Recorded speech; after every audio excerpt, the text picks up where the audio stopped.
नमस्कार, आप देख रहे हैं डेली न्यूज 9 और मैं हूं मनीषा श्रीवास आपके साथ। डालते हैं एक नजर आज की मुख्य खबरों पर। दर्शकों, इस वक्त हमारे समक्ष है डॉक्टर पीयूष किमतकर, जो कि आप एक नेफ्रोलॉजिस्ट हो। हमारे चैनल्स में सर आपका स्वागत है। आज विश्व किडनी दिवस पर हमारी आपको शुभकामनाएं। सर, हम आपसे ये जानना चाहेंगे कि ये आए दिन देखा जा रहा ब्लड जो हाइपरटेंशन है और दूसरे पर जो डायबिटिक पेशेंट्स है, इसमें ये जो किडनी की जो प्रॉब्लम्स है काफ़ी बढ़ रहे हैं। जैसे लाइफस्टाइल मॉडिफिकेशन भी चेंजेस आ रहा है, तो आप ये बताइए किस तरह के पेशेंट्स किडनी के अपने सामने आ रहे हैं और किस तरह का ट्रीटमेंट चल रहा है, उस बारे में थोड़ा बताइए। किडनी खराबी के जो मुख्य कारण है, उसमें दो सबसे इम्पोर्टेंट कारण है डायबिटीज और ब्लड प्रेशर। तो लगभग 40 से 50% तक के जो लोग हैं वो या तो बीपी से ग्रस्त है या फिर डायबिटीज से ग्रस्त है, जिनको किडनी इन्वॉल्वमेंट है। और ये दिन ब दिन ये केसेस राइज होते जा रहे हैं। स्पेशली हम देखते हैं कि यंग एज मतलब बिलो 40 ईयर्स में जिनको बीपी होता है, तो वो लोग उसके लिए कारण देखने के लिए कुछ इन्वेस्टिगेशन या कुछ फॉलोअप या फिर किसी स्पेशलिस्ट के पास फॉलोअप नहीं लेना चाहते हैं। तो बहुत बार उनके बीपी का कारण पता ही नहीं चलता, वो बीपी की दवाई खाते रहते हैं, बहुत सालों बाद पता चलता है कि उनको किडनी का प्रॉब्लम था। और फिर बाद में जांच पड़ताल पे पता चलता है कि ये जो बीपी बढ़ा था वो पॉसिबली किडनी प्रॉब्लम की वजह से बढ़ा था, जो एट अ लेटर डेट समझ में आता है।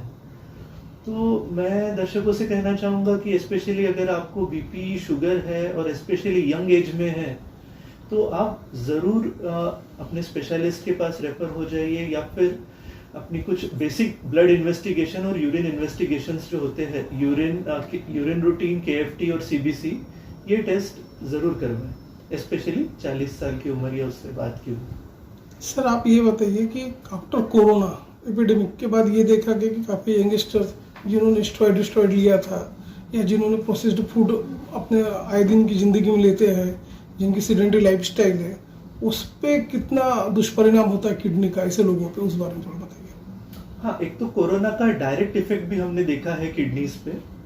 ऑलमोस्ट 5% किडनी इन्वॉल्वमेंट देखा है हमने कोविड पैंडेमिक में। स्पेशली सबसे ज़्यादा ब्रंट उन पर आता है जो एडमिटेड है, जो क्रिटिकल है, जिनको मल्टी ऑर्गन इन्वॉल्वमेंट है। ऐसे लोगों में कोरोना का प्रभाव सबसे ज़्यादा देखा गया है। एडिशनली अगर उसकी ट्रीटमेंट की बात करें तो कैसे है कि कुछ मेडिकेशंस थे, स्पेशली मैं इसको हाईलाइट करना चाहूँगा, जो मल्टी विटामिन्स या लंबे समय तक अगर कुछ लोगों ने विटामिन सी या उस तरीके के विटामिन्स का सेवन किया हो, तो इसका किडनी पे दुष्परिणाम देखा गया है। स्पेशली इस पे ऑक्सैलेट नेफ्रोपैथी करके हम लोग टर्म यूज करते हैं, तो ये केसेस में बढ़ोतरी देखी गई है। तो ना केवल कोरोना की वजह से, बट कोरोना उपचार से जुड़ी हुई कुछ ट्रीटमेंट संबंधी जो भी ट्रीटमेंट है, उससे भी किडनी पे असर हमने देखा है। सर, जो लोग over the counter pain killer tablets देते हैं विदाउट एनी प्रिस्क्रिप्शंस, ऐसे लोगों में देखा किडनी का काफ़ी इफेक्ट होता है। तो आप ये बताइए कि इनिशियल उसके क्या एक लक्षण होते हैं, किस तरह से पहचाना जाए कि इसको किडनी रोग से ये ग्रस्त है, क्या उसके प्राइमरी स्टेजेस होते हैं, उस बारे में थोड़ा बताइए। किडनी इन्वॉल्वमेंट अगर किसी को प्राइमरी रूप में पहचानना हो तो सिंपल है कि अगर किसी को थकावट आ रही है या चलते समय या कोई काम करते समय कमजोरी महसूस होना, सांस में तकलीफ होना, पैरों में सूजन होना, पेशाब के रास्ते से ब्लड जाना या पेशाब का रंग चेंज होना, या फिर चेहरे पे सूजन आना, अगर इस तरह से बेसिक कोई लक्षण भी अगर अपने पास है, तो अपन समझ सकते हैं कि ये शायद किडनी रिलेटेड हो सकते हैं, जिसके लिए आगे ब्लड टेस्ट या स्पेसिफिक टेस्ट करवाने चाहिए। यही किडनी जब एडवांस स्टेज में आ जाती है, किडनी डिजीज एडवांस स्टेज में आ जाती है, तो आप जिसे हम बोलते डायलिसिस जो करते हैं, हाँ। तो आप ये बताइए कहाँ तक उसकी लिमिट होती है डायलिसिस की, थोड़ा उस बारे में बताइए आप। तो अमूमन डायलिसिस उस समय लगता है जब किडनी के प्रॉब्लम्स इतने बढ़ जाते हैं जब मेडिसिन से कवर ना हो। यूजुअली जब क्रिएटिनिन 8 या 10 के ऊपर जाना चालू होता है, पेशेंट को सांस की तकलीफ काफ़ी आना चालू होती है, खाना पीना हजम नहीं होता है, या फिर उल्टियाँ होना चालू होता है, या फिर सूजन काफ़ी आती है, या फिर ब्लड में कुछ पैरामीटर्स बहुत ज़्यादा बढ़ जाते हैं, उस समय हम पेशेंट को डायलिसिस की सलाह देते हैं। तो डायलिसिस पे भी पेशेंट काफ़ी साल निकाल सकता है, लेकिन बेस्ट तरीका, जिनकी किडनी काफ़ी हद तक खराब हो गई है उनके लिए सबसे बेहतर तरीका ट्रांसप्लांट या किडनी प्रत्यारोपण का रहता है, जिसमें काफ़ी हद तक अपने को लॉन्गिविटी या फिर लंबे समय तक जीने की उम्र जो हम बोलते हैं वो मिल सकती है डायलिसिस के कंपैरिजन में। पेन किलर की जो आपने बात की, पेन किलर काफ़ी इनडिस्क्रिमिनेटली यूज़ करते हैं काफ़ी लोग बिना डॉक्टर के पर्चे के भी ओवर द काउंटर ड्रग के रूप में इसका इस्तेमाल करते हैं। तो पेन किलर्स जो भी है डॉक्टर्स के परामर्श से ही लेना चाहिए।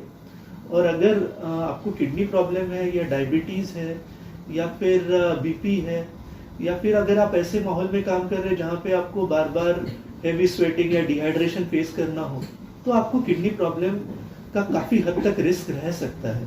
मैं चाहूँगा पेन किलर का सेवन डॉक्टर के सलाह मशवरे से ही करें और उनके सुपरविजन में ही करें। मार्केट में जो भी है ये प्रोसेस्ड मीट्स, ये प्रोसेस्ड नाम से जो भी खुराक हम खाते हैं, इसमें प्रोसेसिंग के नाम पे बहुत सारे कुछ केमिकल्स यूज होते हैं। इसमें काफ़ी मात्रा में सोडियम रहता है या काफ़ी मात्रा में प्रिजर्वेटिव्स, कलरिंग एजेंट्स, एडिटिव्स या ऐसे अन्य तत्व होते हैं, स्वीटनर्स स्पेशली ऐसे भी रह सकते हैं। तो ऐसे काफ़ी तत्व होते हैं जो किडनी को या तो डायरेक्टली या इनडायरेक्टली अफेक्ट कर सकते हैं। तो अगर आपको नॉनवेज लेना है या कोई अन्य चीज़ भी लेना है तो नॉन प्रोसेस्ड हो, मार्केट का खाना कम से कम यूज़ हो, जहाँ तक हो सके घर का खाना यूज़ करें और प्रोसेस्ड चीज़ ना ही यूज़ करें तो बेहतर है, ठीक है। और अगर नॉनवेज के बारे में बताया जाए तो फ्रेशली बनाया हुआ, फ्रेशली कंज्यूम करना चाहिए। सर, जैसे कि वर्ल्ड किडनी डे आज सेलिब्रेट किया जा रहा है, तो काफ़ी लोग जो अनहेल्दी लाइफस्टाइल जो जी रहे हैं, तो आप ये बताइए किडनी को स्वस्थ रखने के लिए किस तरह की लाइफस्टाइल जरूरी है, क्या मैसेज होगा आपका? यस, मेरा मैसेज जो है सारे दर्शकों को वो ये है कि किडनी भी हमारा हार्ट और ब्रेन की तरह एक इम्पॉर्टेंट ऑर्गन है, उसको निगलेक्ट नहीं करना चाहिए। काफ़ी लोग हार्ट के बारे में तो अवेयर होते हैं लेकिन शायद किडनीज के बारे में अभी तक उतना अवेयरनेस नहीं है। तो सिंपल टेक्निक्स जो हम डेली रूटीन में जो इस्तेमाल कर सकते हैं वो एक तो ये है कि हमारा खान पान स्वस्थ रखे, पानी की मात्रा पर्याप्त होनी चाहिए, डिहाइड्रेशन से बचना चाहिए। ज़्यादा मात्रा में अगर कोई अपन अल्कोहल यूज़ कर रहे हैं या स्मोकिंग कर रहे हैं तो उनको रिस्ट्रिक्ट करना चाहिए। डेली रेगुलर बेसिस पे एक्सरसाइज लेना चाहिए। नमक का सेवन खास करके कम से कम मात्रा में करना चाहिए और प्रिजर्वेटिव्स, एडिटिव्स या ये जो फास्ट फूड्स, ये जो आइटम्स हैं इनका सेवन भी कम से कम करना चाहिए। ऐसी ताज़ा खबरों की अपडेट के लिए आप देखते रहिए डेली न्यूज़ 9 और हमारे चैनल को लाइक करें, ज़्यादा से ज़्यादा शेयर करें और सब्सक्राइब करें।